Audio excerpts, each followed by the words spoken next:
Got Music Production.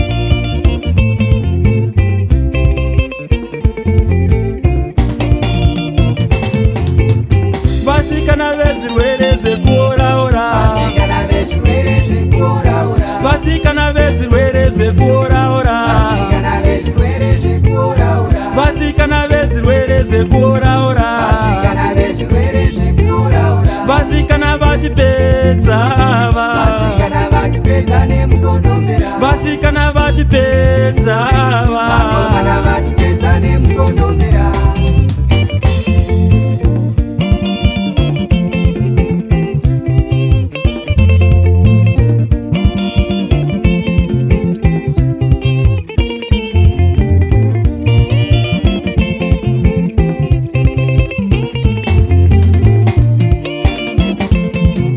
Mwana wenyu airoja mutoireti, Mwana wenyu airoja mutoireti, apa akatenga kawairesi, apa akatenga kawairesi, apa airidza chitototo, apa airiza chichochocho.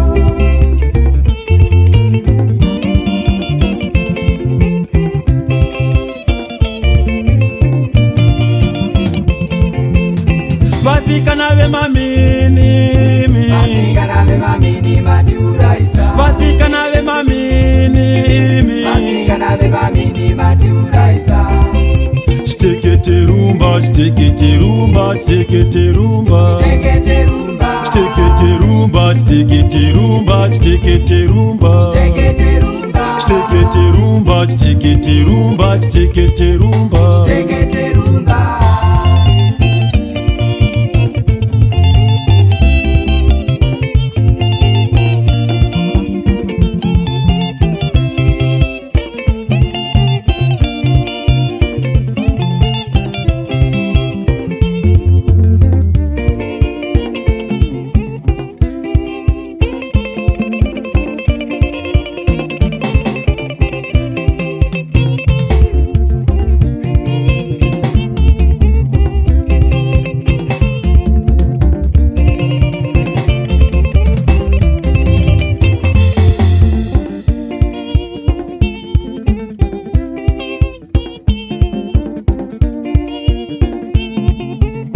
Vasikana vemaminimi, Vasikana vemamini maturaisa, vasikana vemaminimi, vasikana vemamini maturaisa, chitekete rumba, chitekete rumba, chitekete rumba, tekete rumba, chitekete rumba, chitekete rumba, chitekete rumba, tekete rumba, chitekete rumba, chitekete rumba, chitekete rumba. tekete rumba.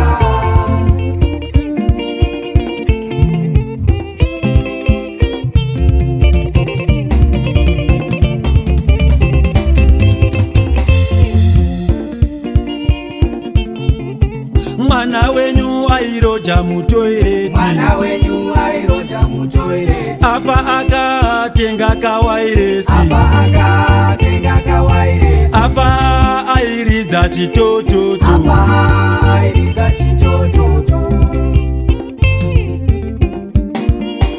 aiwa mira sha ndiri kurota nisha everyday. Ndakambotuma mukoma Sanda, ndikambotuma mukoma Tina. Guys, ndakuda kumbotuma Zimbabwe kana mukaona nisha boys. Zita rangu ndinonzi Tapatswa, ndakamboda kutuma takudzwa, mumoyo mangu ndakazvibvunza, ndikati nisha pamwanokanda, regai ndimuudze pachiti, ndichati iwewe uri hot, pauri ndoda voice in the short, ndakakuona pashona Sanda, skini yako kutsukira ganda, ndikati shoko nchakanda, macharachita macharachita macharachita, Nisha wendide, macharachita macharachita macharachita, nisha wendide, macharachita macharachita macharachita, nisha wendide, nisha wendide, nisha wendide, utsamwa unelepa, nisha we wangu, utsamwa unelepa, Kutsangoneleba, nishewe wangu, kutsangoneleba, nisha wangu, kutsangoneleba, nishewe wangu, kutsangoneleba, nisha wangu, kutsangoneleba, nishewe wangu, nisha wangu, nishewe wangu, nisha wangu, nishewe wangu.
Tapazwa chifire inzwa uchi kweshera o chifire mwana harare